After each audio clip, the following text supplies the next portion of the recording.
topics and opinions expressed in the following show are solely those of the host and their guests and not those of W4CY Radio, its employees, or affiliates. We make no recommendations or endorsements for radio show programs, services, or products mentioned on air or on our web. No liability, explicit or implied, shall be extended to W4CY Radio or its employees or affiliates. Any questions or comments should be directed to those show hosts. Thank you for choosing W4CY Radio.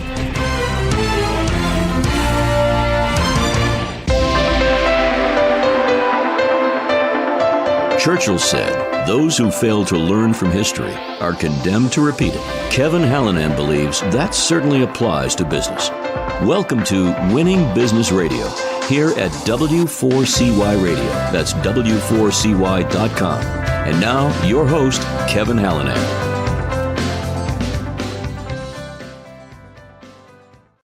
Thanks, everybody, for joining in today. We are live, and I'm Kevin Hallinan, and welcome back to Winning Business TV and Radio on W4CY.com. We're streaming live on Talk 4 TV. That's Talk the number 4 TV. And, of course, we're streaming live on Facebook, and that's at Winning Business Radio. And as most of you know, we're available in podcast after the live show on pretty much every platform you can find podcasts: YouTube, iHeartRadio, Spotify, Apple, pretty much, again, wherever you find podcasts. The mission of Winning Business Radio and TV, as regular viewers and listeners know, is to offer insights and advice to help people avoid the mistakes of others, right? To learn best practices, the how-tos, the what-tos, the what-not-tos, to be challenged, and I hope to be inspired by the successes of others. Those are consultants, coaches, advisors, founders, owners, entrepreneurs, authors, people with expertise. But, you know, virtually every one of those types of people, successful people I've ever had a chance to talk to, has had some form of failure in their lives and careers. So as I say every week, while we all have to get our knees skinned once in a while, I'm driven to keep those scrapes from needing major surgery. Let's endeavor to learn from history so we don't repeat it. I've spent the better part of my career equipping businesses to grow, from solopreneurs to small and medium-sized businesses, all the way up to the Fortune 50. I've seen some of those companies win, and to varying degrees, I've seen some of them fail too. I've had the opportunity to rub elbows with some of the highest performing people around, and with some who probably should have found other careers. In my own businesses, I've had lots of success, but some failures too. So I like to think I've learned a lot from those experiences. So you're going to hear from me, my opinions and insights. But anybody who knows me well will tell you that I sometimes have a hard time being quiet, Walker, sorry. But mostly we hear from experts. Those consultants, coaches, authors, advisors. Today's no different. My guest is Walker McKay. He is the founder and principal of McKay Consulting Group, founder of No BS Sales and the No BS Sales podcast, and author of the soon-to-be-released book, Some Will, Some Won't, So What? Who's Next? Viewers and listeners may remember Walker. He was a guest on the show way back in, this was a pivotal moment, January of 2020, right before the pandemic. Here's his bio. After graduating from Washington and Lee University, Walker McKay began his professional career in banking. He then transitioned to the commercial real estate industry, where he spent the next 13 years honing his business skills and eventually starting his own agency. In early 2003, Walker realized that he could make a career of helping other professionals develop their selling and business skills, and subsequently joined the Sandler Training Organization in Columbia, South Carolina. Innately curious and likely to say anything to anyone and get away with it, that's true if you get to know him, Walker coaches and trains salespeople around the country to sell without being salesy, to build trusting business relationships and decision makers much more quickly, and you know what, to make more money without using pressure or cheesy sales tactics. Walker lives in Greenville, South Carolina with his lovely wife. I'm going to start that one again. Walker lives in Greenville, South Carolina with his lovely wife, Sally. They have 2 boys who love to fish and hunt. Walker, welcome to Winning Business Radio. Appreciate you being here. Thank you, Kevin. I appreciate that. One thing that clearly I wrote wrong, or somebody wrote wrong in my thing, was I live in Columbia, South Carolina. What did I say? Not in Greenville, South Carolina. You said Greenville, but Greenville's a hell of a place, but it's just not Columbia. You know, I knew that. I just kept saying it wrong. You're right. It's all right. Thanks for clarifying. Because you don't want to be confused with that guy. No, absolutely not. Not that guy. All right. So let's start with a little easy stuff here. Tell us about Sally and the boys. So, been married 27 years, Nice. 2 weeks ago. Congratulations. Yeah. I still introduce Sally as my first wife. It catches her off guard every now and then. My first wife, Sally. I got two boys, both in college. One is a freshman at Wofford College in Spartanburg, South Carolina, where he's playing football. They're now ranked 20. Nice. He just said they're ranked 24th in the country. Wow. I don't know what that really means, but they did beat University of Richmond in football this weekend, so he's feeling good about that. Yeah.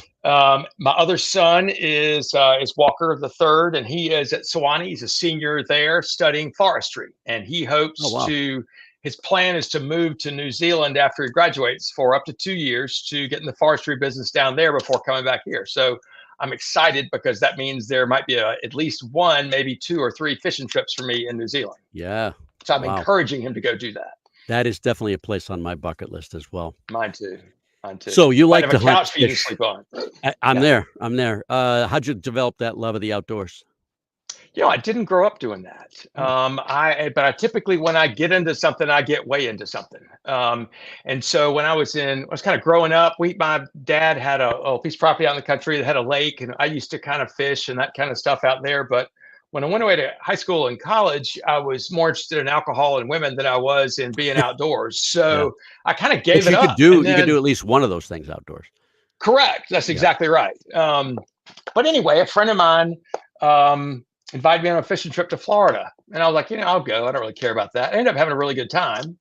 And then another friend of mine said, come hunt with me. I'm like, deer hunt? And he's like, yeah. So I took a book and I sat in a deer stand by myself and read it. It was before these damn things, right? Yeah. And I sat in the stand and read a book. It's like, I don't ever do this anymore. And so anyway, I kind of got hooked and I did it. I got really into it and I started studying the biology of the animals and the seasons and all this stuff. I was like, this is really cool. And then my boys were born and I wanted to have something to do with them. And so I started taking them both on dove shoots when they were 3 or 4 years old. They didn't shoot at the time, but they would go pick up birds for me. And both my boys killed their first deer when they were 7 years old. So, which is, which down here, not that big of a deal, but in a lot of other places in the country, that's like, holy shit. So yeah, we've been around. We love the outdoors. It's something we love and love to do ourselves. Awesome.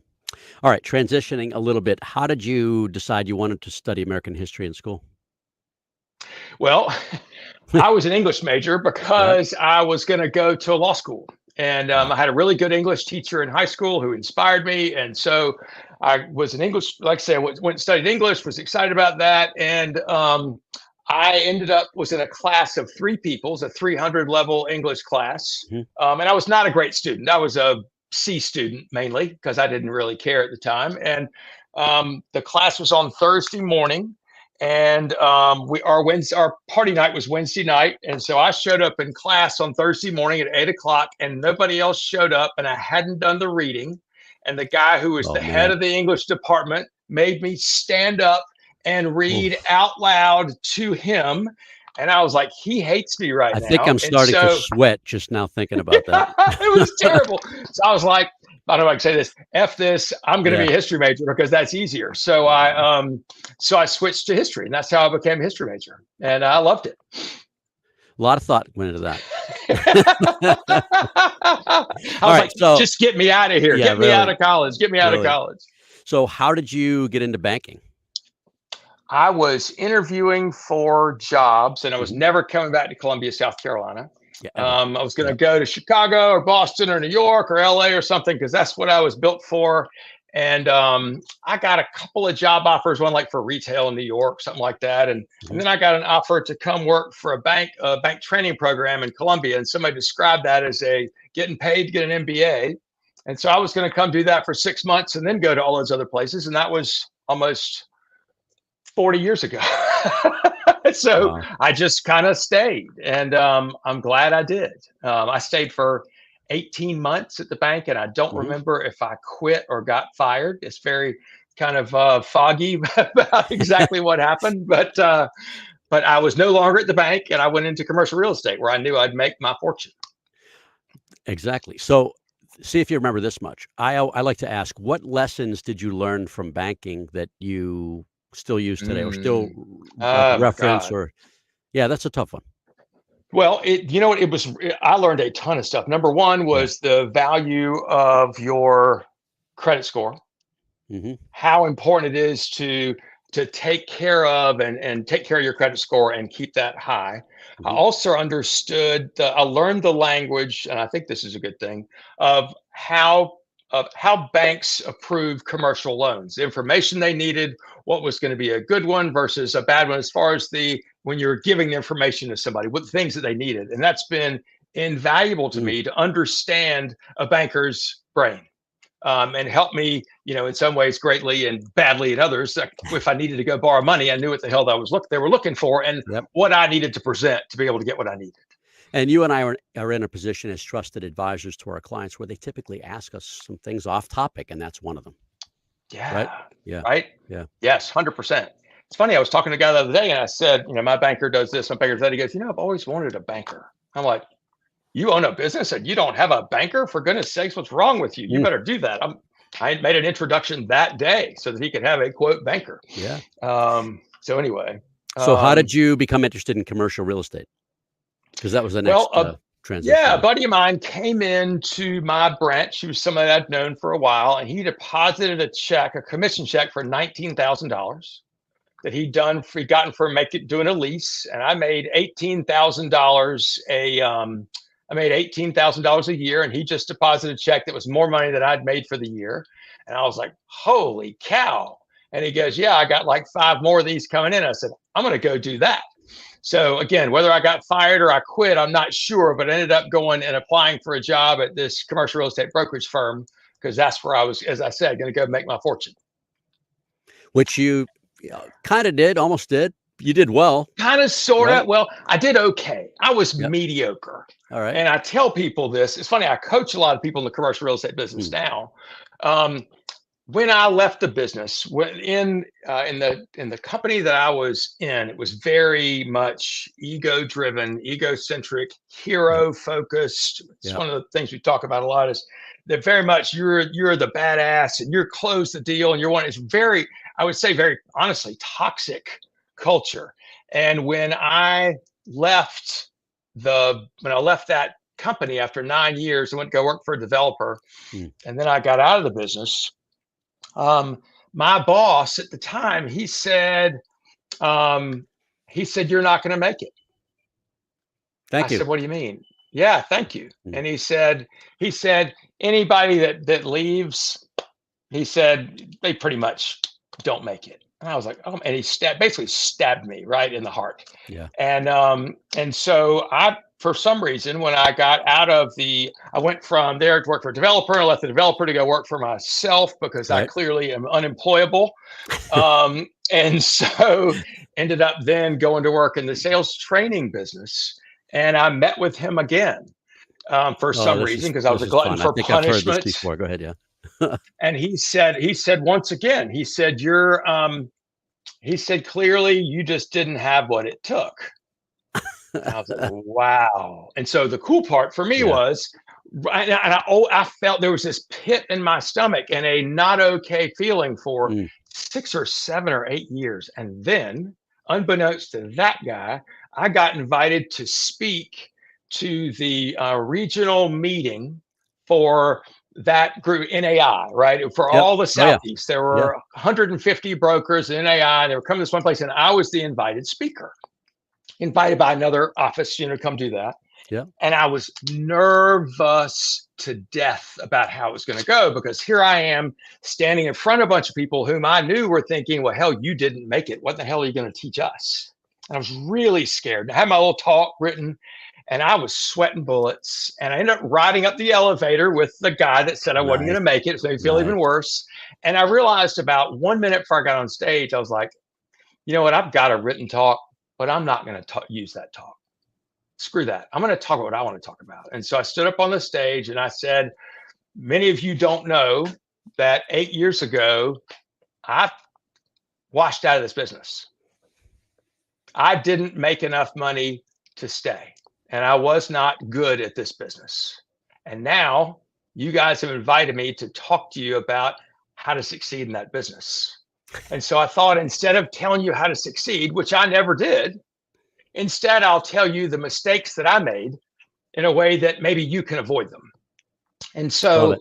I was able to roll that out and just kind of shoot from the heart and talk about the things I didn't do, like prospect consistently, like manage people's expectations, like understanding why people really did things, not just wait for them to sound motivated to do something, but to dig deep and to find somebody's pain of why they would actually make a change. And it was fascinating because at the end of that talk, maybe it's an exaggeration, just like remember it, Hmm. several people stood up to clap, which doesn't happen a lot in my talks, but these people did. And that made such a big difference to me. And at that point, I was able to walk in that room with my head Mm, held high and say, I slayed yeah. that dragon that was inside of me telling me I wasn't good enough. And that was one of the greatest moments, quite frankly, of my career, slaying that dragon. That was awesome. That is awesome. Hey, pause So right there. We're going to take our first commercial break. Everybody, we're going to be back in just about 1 minute with Walker McKay, founder and principal of a bunch of things with Walker McKay in the title. We'll get back to him.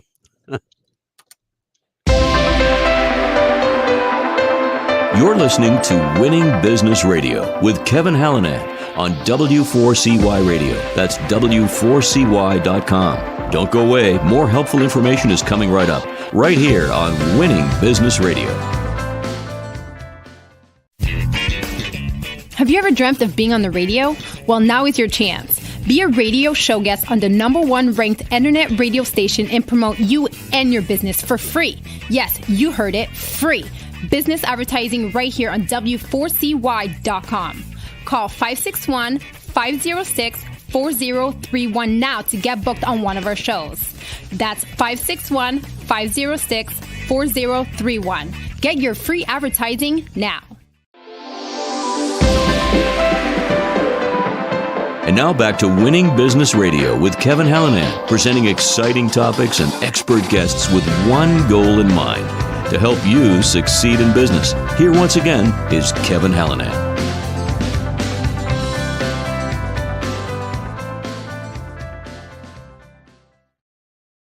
All right, we're back with Walker McKay, founder and principal of, McKay Consulting Group, No BS Sales and No BS Sales podcast, and soon to be released author of Some Will, Some Won't, So What, Who's Next. All right, I love that you talked about, you and I know the concepts, but I want you to unpack this a little bit. You talked, that dragon was not what do I say? That dragon was not, what do I do? That dragon was, how do I think? yeah, who am I? Right. So talk more about that. Yeah. So there's this concept that you and I both know that we are separate from who we are is separate from what we do. Mm. And oftentimes, I only know about men. I don't know a damn thing about women, but I know that men Who will does? often men will often wrap their identity, who they think they are, around what it is they do, right? And so if they have a bad day, week, month, quarter, year in their business or in their marriage or in their golf game or whatever it is, they can begin to feel less than okay about themselves, right? And so we conflate. And my belief is that our value is not in what we do. Our inherent value is in who we are. Mm. And in my mind, I'll just speak my truth on this. I believe that we are loved by our Creator 100% from a billion years ago to a billion years into the future. No matter what we do, invariably that is the case. And so therefore our value comes from that love towards us. And so if I have and as we get older, we take on more and more roles in our life. There's business, there's family, there's all these other things that we do. And Coach. Sometimes, coach, yeah. right? Poach, Yeah. Whatever else though, we can begin to believe that we are what we do, right? I am a lawyer, I am a coach, I am a trainer, I'm a whatever. And so therefore, and we confuse those things. And sometimes if you have a bad time there, you think you're worth less. And there's this wound. It's like a wound in your child inside. And that's what I had, was this wound that I wasn't good enough. When in fact, I'm never perfect. Nobody's perfect, but I'm good enough for whatever. Gosh darn it, I'm good enough. It sounds stupid, but Stuart I Small. am. Yeah, I have everything I need to be successful. and I'm the same as everybody else. And so that's what I had to, and I can say it intellectually all day long, but that day I had to believe it. And I had to prove that to myself. And that came from taking a risk, from standing up and saying, y'all invited me to speak, you're paying me to be here, and I washed out of the business. And bet you can't believe you did that, right? And here's what I did wrong. And it was, and sometimes I believe that being honest, being transparent, always in telling the truth, in a way that benefits everybody around. I think like telling the truth, like you're ugly, I don't think that's helpful, but in a way, telling the truth about things that, benefits everybody in the conversation. And, like so we may not be a fit to work together. Right. Yeah. And not seeing that as a move, but seeing that as the absolute truth. And I think a lot of people confuse this stuff. Like I use a lot of reverse psychology. You probably don't use reverse psychology in your business, right? And people will say, oh, you're just doing that to trick somebody. But the truth is, when I say, you know what, we may not be able to help you, or I don't know if this makes any sense or not, I'm not using that as a move. I'm saying that because I believe that's the absolute truth. You're welcome to prove me wrong. But everything that I do, and I teach my clients do, and Kevin, I know you do the same, is from a place of transparency and humility and empathy. In a way to make people feel more comfortable and for them to share the truth, make it an easy environment for them to share the truth. Yeah. Some of those things that salespeople encounter every day. You present to me, I'll take it to my boss. I'm not sure. Right. When you know it's a problem, I never used to bring it up until I learned. Right. Just like go along with the flow. Yes, 100%. And just put your head down, right? We go, oh my God, I hope nobody will notice. And the reality is you're just creating bombs that blow up in your face and you're wasting a lot of people's time. And so it's better if there's going to be a problem, let's bring it up now. So I want to talk for just a minute about accountability. I know you believe in accountability. Yes, I believe in accountability. And when you and I met, and some people that are still, friends, around 03, 04, somewhere there. Yep. And I don't know how this happened. We might have been encouraged, but we jumped on a call every Friday, you and I and one other guy, Matt. Yep. And we held each other accountable. We would celebrate and encourage each other. We'd also beat the crap out of each other if we didn't do what we were supposed to do. Yep. Right. In a loving way. But I remember saying to you guys, I don't know if you remember this, but I remember it clearly because I've told this many times to other people. In one of those calls, I said, guys, I feel kind of bad. I'm not sure this is working. I feel like I'm taking more out of these calls than I'm giving. And you guys said, well, that's exactly how we feel. Yes. It's pretty amazing to me at the time, Yeah. Well, it's funny having somebody there. And I'm a believer in accountability. And I think if you want to succeed, especially in sales, although I think it happens all around, I only know about sales, like I only know about guys. Right. Sales is hard. It's one of the, this is one of the things I talked to you about. People say, when does it get easier? And I'll tell you, it never gets easier. We just have to get better at it. And so we have a group, you and I and Matt, we had a group of 3 people and we met every Friday at a certain time. You had to show up and we had 3 things to talk about. What did you do? What did you say you were going to do last week? What did you do last week? Victories and lessons. I guess that's 4 things. What did you say you were going to do? What did you do? Victories and lessons. And then at the end, we would say, all right, here's what I'm going to do in this week coming up. And somehow we were able to remember what each other said and say, hey, you said you were going to make 25 calls. You said you were going to call this guy. How'd that work out? And it's funny when there are 3 people, when there are 2 people, you can kind of let each other off the hook. But when there are 3 people, I was always afraid if I didn't do what I said I was going to do, that y'all were going to kick me out. And I didn't want to be kicked out of the group. I didn't want to let y'all down because I didn't want to let me down. Yep. Exactly. And so that helped me. And also it was great to hear when I would get my ass kicked over something that y'all had experienced or were experiencing the same thing, had dealt with it before or getting ready to, and we're able to kind of learn together at a much faster pace.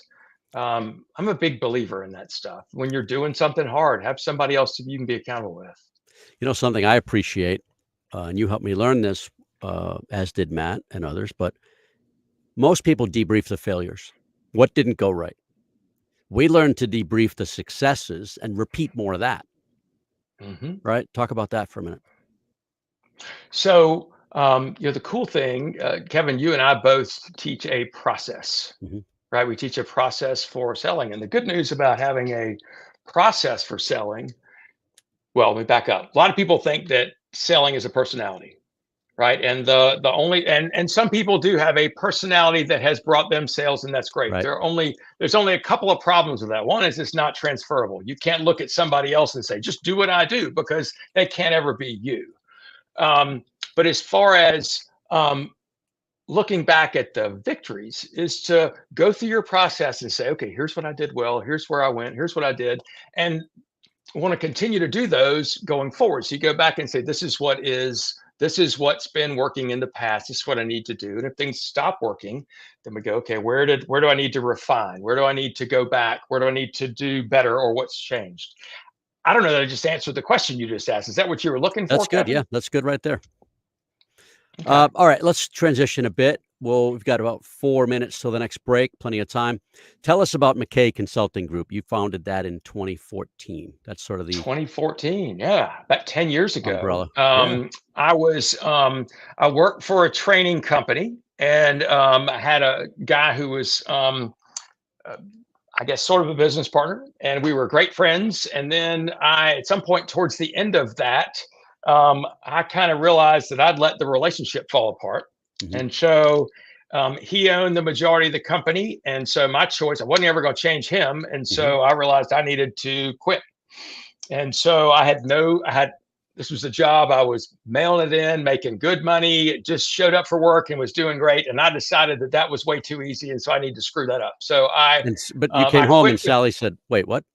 You did what? Yeah, what? Well, actually, poor, bless her heart, I came home and said, I'm miserable. This sucks. She'd been hearing me say that. And I said, I want to quit. She goes, do what you need to do. And I said, we'll figure it out. Well, I had no plan. I had zero plan. I had about maybe 90 days money in the bank, 90 days of living expenses. We just built a new house about 2 years before. I had a gigantic mortgage and 2 kids in private school. And so I came home and I realized at that point I had a 3-year non-compete, so I couldn't do training or coaching. Right. And so I said, McKay Consulting Group, we're going to figure out what we're going to do. I thought I might be an outsourced VP of sales for a company or two. I didn't want to I didn't want to work for anybody ever again. So I figured business would pour to me. Well, I got 2 good clients to be outsourced VP of sales. There were 2 problems with that. One, I sucked at it. And number 2, it was a terrible business model because I wasn't quite making enough money with those 2 contracts. I needed a 3rd and then maybe a 4th, but I didn't have time to go get them. And eventually one of them went away. And so anyway, it just was a disaster. And so after I kind of muddled my way through, we had to sell our house, move to a rental house. It was a disaster financially, but we made a choice to keep my kids in private school and sell the house and move to a smaller rental house. And so then eventually one of my friends came back and said, why don't you get into training? And I said, well, I've got, I don't really have any material. And they said, bullshit, you got 10,000 hours material in your head. And said, why else won't you do that? I said, well, I don't have a training room. They said, have you ever heard of Zoom before? And I said, no, I haven't. This is in 2016, 17. No, I haven't. And said, well, why else? And said, well, I got this non-compete that goes another 6 months. And they said, that gives you 6 months to get things set up. Any other excuses? I was like, damn. And so I'm a world-class What a jerk. I'm a world-class excuse maker, always have been. And so that's when pivot points in my life happen, is when I get caught making excuses. And so finally I was like, okay, that sounds like fun. And so McKay Consulting Group is kind of the overarching thing. And that we run a podcast called the No BS Sales School Podcast.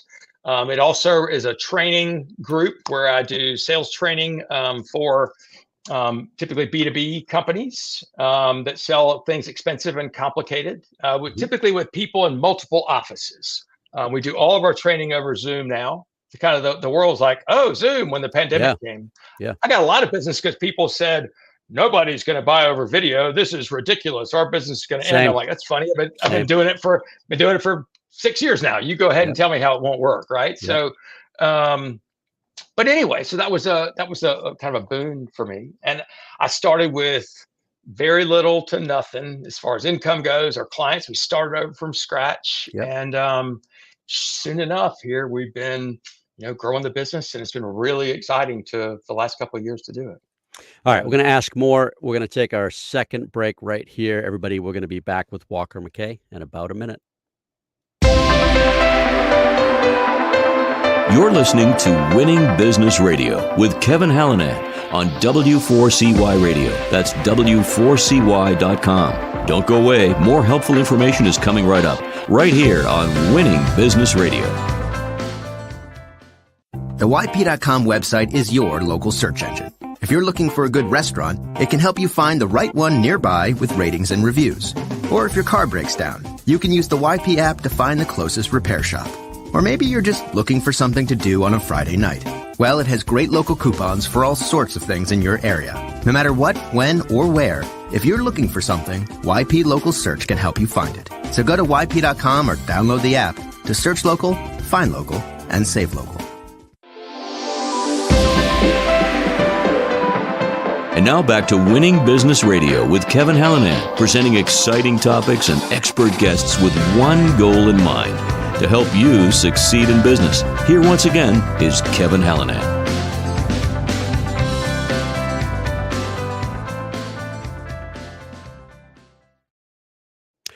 We're back with Walker McKay. He is the founder and principal of McKay Consulting Group, founder of No BS Sales and No BS Sales podcast, and the book we're going to talk about in just a couple of minutes here.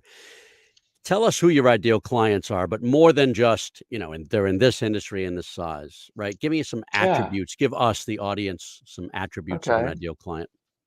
Sure. So, well, I'll tell you one. I'll give you a specific example. Right now, I work with a guy who runs 3 states for a commercial insurance brokerage company. And it's a large company. They're nationwide. He's in charge of 3 states. He is a maverick. He is somebody that says we can do better. And in the insurance business, what they want to do is get broker of record letters where somebody, the prospect, agrees to fire their existing agent and then hire the new, none of this quoting stuff. And so we started working with one office with him. We got pretty good at getting broker of record letters, and now he's expanded me to a couple of others. But he's somebody that says, we're going to do this differently than everybody else. And he almost got fired by hiring me. So because he committed some funds that he didn't have the authority to commit, but he said, we're going to get it done and we'll figure it out. And so that's one type of guy who's a maverick, who says, we got to figure this shit out. We're not doing it the way everybody else does. I have another client that sells heavy equipment, and he is owned by his company. He sold half of it, or 49%, to private equity. And so he's got to grow. And he says, we have to grow. We need a system and a process that all of our sales team can use throughout all the different dealerships that we're buying. And Jim's one of those guys that says, we can't do it like everybody else. We have to make this work. And so oftentimes it is that person that doesn't like the status quo, that is, they're driven, they're ambitious, and they're ready to break things. They're okay if they say, you know what, dang it, we just can't. We got to figure out a different way than everybody else. I want to sound different, look different. Now, those people aren't everywhere, right? They're not everybody feels that way. There are lots of people that say, hey, we want to talk to you about training. But what they want, I've found, not everybody, but a lot of them just want, I want you to make me feel good about what I'm already doing. Right. Motivate us. Motivate my guys. Yeah, motivate us. Yeah, motivate us. Give us some of that good motivation juice. And, it's just like you tell people, look, if you're not motivated yourself, how the hell am I going to help you? Right? Don't come to me. So motivation is funny because I hear, I don't know if you're my Achilles heel. I will announce it on the radio and television. When somebody comes to me and says, oh, Walker does motivational speaking. Yeah. It's like stabbing me in the eye with a hot knife. It is the worst. And so I always cringe when I tell people, I learned this, I guess, from Matt. I'm really more of a demotivational speaker. We'll show people how hard it is to do it right. But anyway, so And the duration, the frequency and duration, how often do you touch people? And so typically, so with, I work with some individuals as well. I have a nice program just for individual salespeople that pay for themselves. And for those guys, we meet twice a week, 7 to 8 times a month, for live training and for coaching. And then for clients, for my corporate clients, where it's, 5 to 25 salespeople, We'll meet once a week for an hour for 13, 14 weeks. And then we go to every other week, and it's more coaching heavy in what we're doing. So, and we typically work with companies for companies, I think average is like 26, 27 months, and individual. I think the average length of stay is about 32 months for those guys. Outstanding. And typically it's the ones that are doing better that stick around longer. I know you feel this, you probably find the same thing, right? The weak ones fall out. Counterintuitive to those that don't get it, but yeah, the ones that do get it, stick with it. Absolutely. Yeah. What's one of the best lessons? This is just opinion, whatever pops in your head. Yeah. One of the best lessons you've taught recently, and then I'll ask you, what's one of the best lessons you've learned recently? One of the best lessons that I've taught. Let's see, this morning. I tell you, a lot of times the best lesson that I teach people, and I love this, is what I talked about a little while ago, is understanding that you are not what you do, right? It's understanding your innate value, that it's okay to take risks, that you're gonna fail and failure's okay. There's a guy named Steve Sims, whom I love. He wrote a book called Blue Fishing. Have you and I ever talked about Blue Fishing by Steve Sims? I think so. I think I've sold a couple of 100 copies for him. I hope I have. Shout out to Steve Sims. But one of the things he says in there is nobody drowns from falling in the water. You drown from failing to get out. And so what we talk to people about is, look, failure is not that something didn't happen. Failure is what you do or don't do next. And so helping people understand that if you're not failing on a regular basis, you're probably not trying hard enough.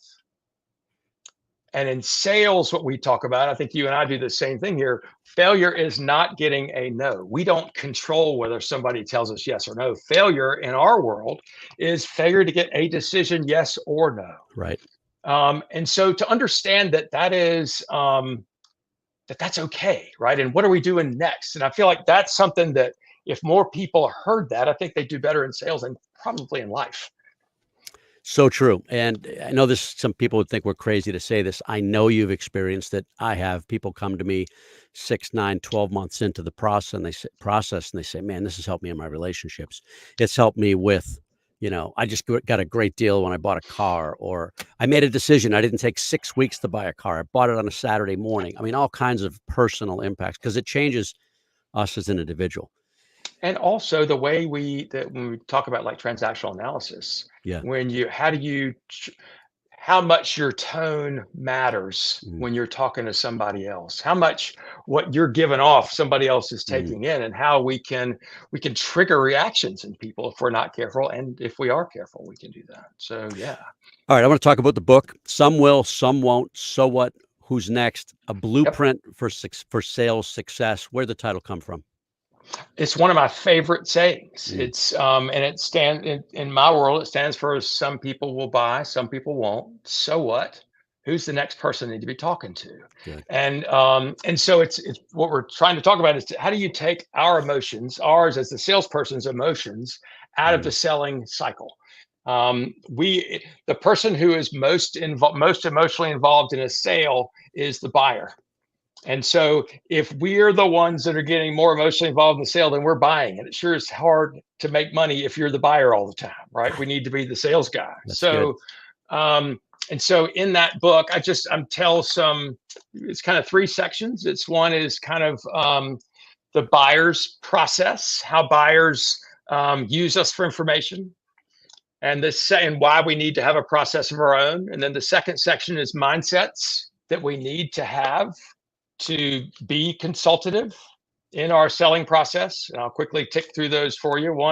The first one is to ask, don't tell, right? Be the person that asks, and not most salespeople talk way too much. Wants to turn that around to asking. The second one is we're not the right.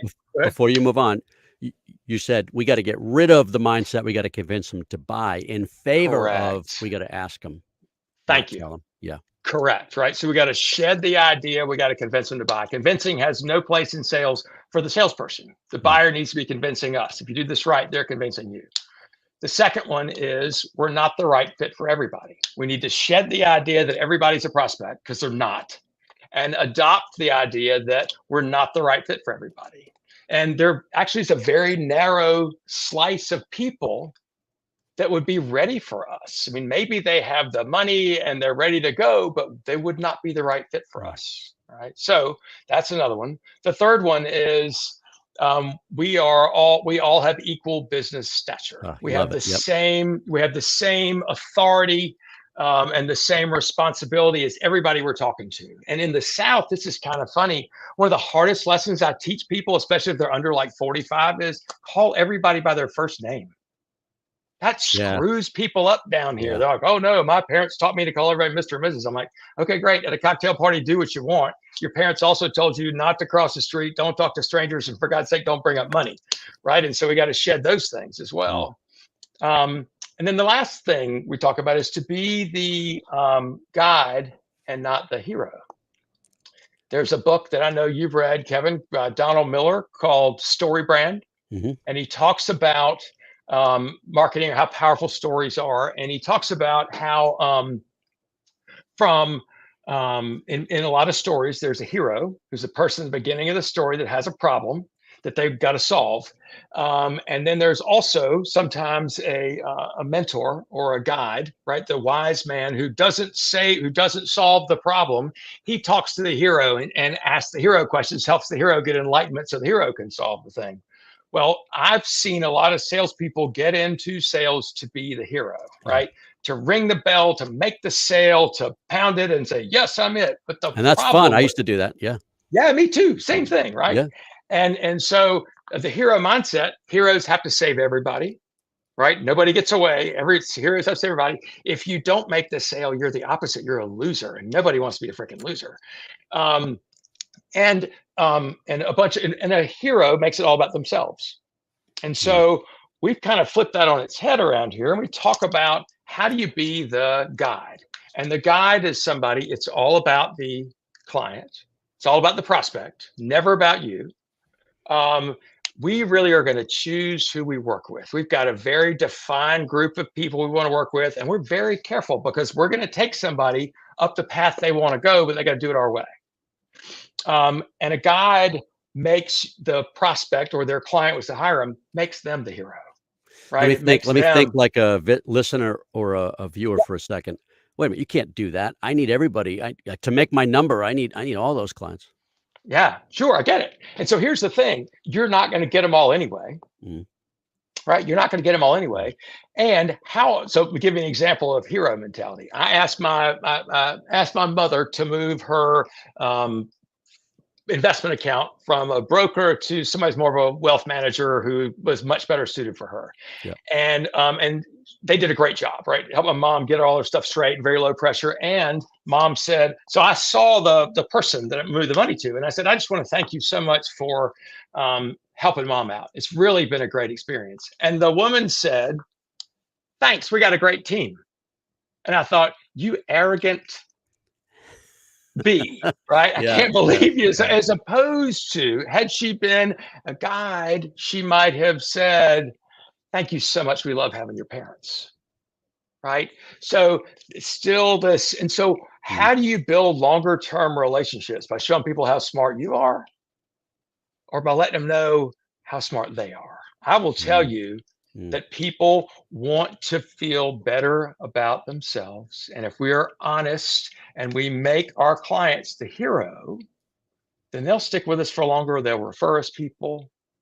And even during a sales call, right? If we say, look, I don't know that this makes sense. I don't know that you should hire me, with the best of intentions, right? Because if somebody's not going to be an ideal prospect for us, then honestly, it ends up costing us more money than it does. We may regret the dollars we take in. I mean, I don't know about you, but I've had a couple that I wish I'd never taken. I fell for the money short term, and it was a disaster for everybody involved. Yep. I hope they're not listening, but I agree.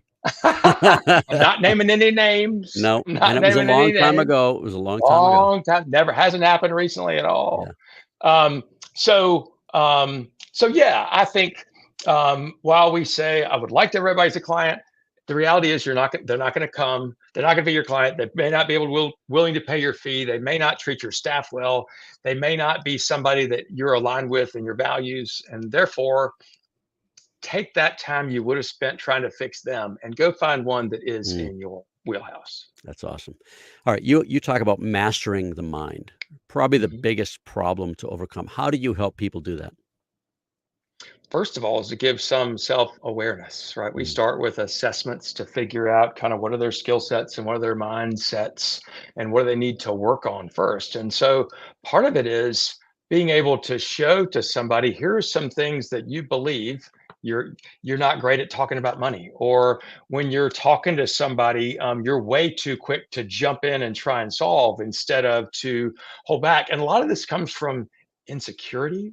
mm, Some of it comes from parental training, where our parents taught us these different things. And so part of it is to recognize that you have certain beliefs. And once you recognize those beliefs, now they can hold you back.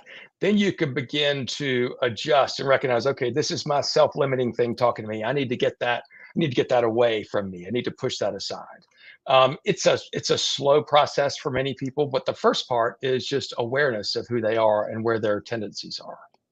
that's good. That's really good. You also talk about preparation. When I Mhm. was, before I learned I've learned professional level stuff here. You and I went Yep. through the same evolution, Yep. right? Yep. My preparation would be, all right, am I in the right location? Do I get my time right? Okay. Do I know the guy or the woman's name Yeah. that I'm supposed to Yep. meet with? Do I look okay? How's my breath? Great. Yeah. Yeah. Yeah. Yeah. Yeah. Yeah. All right. Yeah. What's wrong with Preparation that? was I'm gonna go sell them, right? So Yeah, yeah, exactly. I created a little form that's a 5-minute sheet. Most salespeople do what you do for preparation. I used to do the Yep. same thing, right?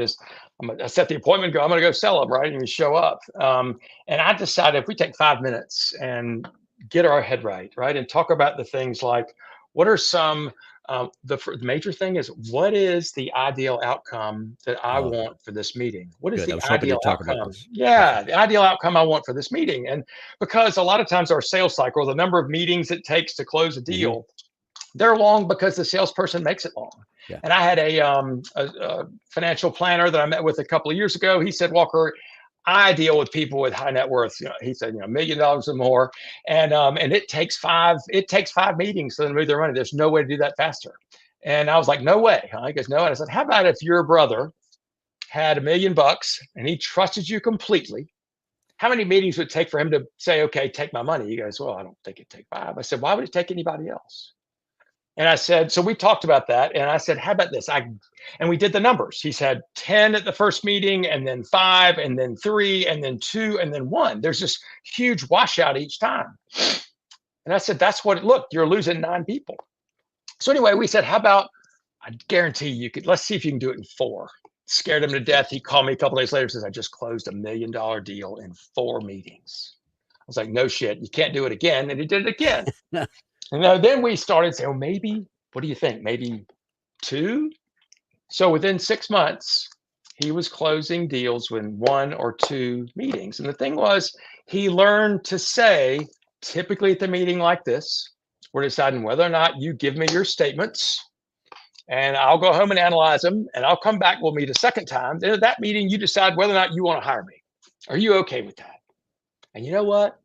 9 times out of 10, people are like, okay, great. Right? Because he has a plan. If we don't ask Mm, for that and we just wait for them to beg us to take the money, it could take 5 meetings or forever. that's So we got to outstanding. know what we want. And so that's what we got to be prepared for going in. All right, we got to wrap this up. I can't believe it's already 4:49. We got a minute to get out of here. So, what is the best way for people to reach out to you? There's been some info in the crawl. What's the Yeah. best way for people to contact you? My email address is walker@walkermckay.com. My website is walkermckay.com. Perfect. There it Listen is. to my Yep. podcast, nobssaleschool.com, or look up Walker McKay anywhere you listen to podcasts. And the book will be out later this year, Later this year. Yep. and it'll be available. You're going to tell me. I'm going to let the audience know for a couple of weeks. Where will they be able to get it? You'll get it on Amazon, and also have it available on my website. But it'll be available for Perfect. Amazon here probably towards the end of the year. Looking forward to getting it out. Been a long process. Awesome. Thank you so much. I know you're super busy. I appreciate the time you took. Thank you, Kevin. You're the man. Appreciate y'all. You too. And thanks everybody for listening and watching. As you know, this is a show about business and business challenges. If you've got concerns about the growth of your company and you're anywhere near Columbia, South Carolina, see, I got it right that time. Feel free to reach out to Walker, as you just heard. If you're up north here, you want to reach out to me, Kevin at Winning Business Radio is one of the many email addresses. Maybe you want to be a guest. Maybe you know somebody who wants to be a guest. Maybe you know somebody who, you know what, they may want to sponsor the program. We're talking about that too now. Our company's Winning Incorporated. We are part of Sandler Training. We develop sales teams into high achievers and sales leaders into true coaches and mentors. Listen, we're not right for everybody, but maybe we should have a conversation. Thank you, as always, to Juan for another job well done. Appreciate it as you engineer and produce this show every week. Be sure to join in next Monday, September 16th. My guest is going to be Laura Souter, founder of brand strategy design consultancy agency Bell. Until then, this is Kevin Hallinan. You've been listening to Winning Business Radio with your host, Kevin Hallinan. If you missed any part of this episode, the podcast is available on Talk4 Podcasting and iHeartRadio. For more information and questions, go to winningbusinessradio.com or check us out on social media. Tune in again next week and every Monday at 4 p.m. Eastern Time to listen live to Winning Business Radio on W4CY Radio, W4CY.com. Until then, let's succeed where others have failed and win in business with Kevin Hallinan and Winning Business Radio.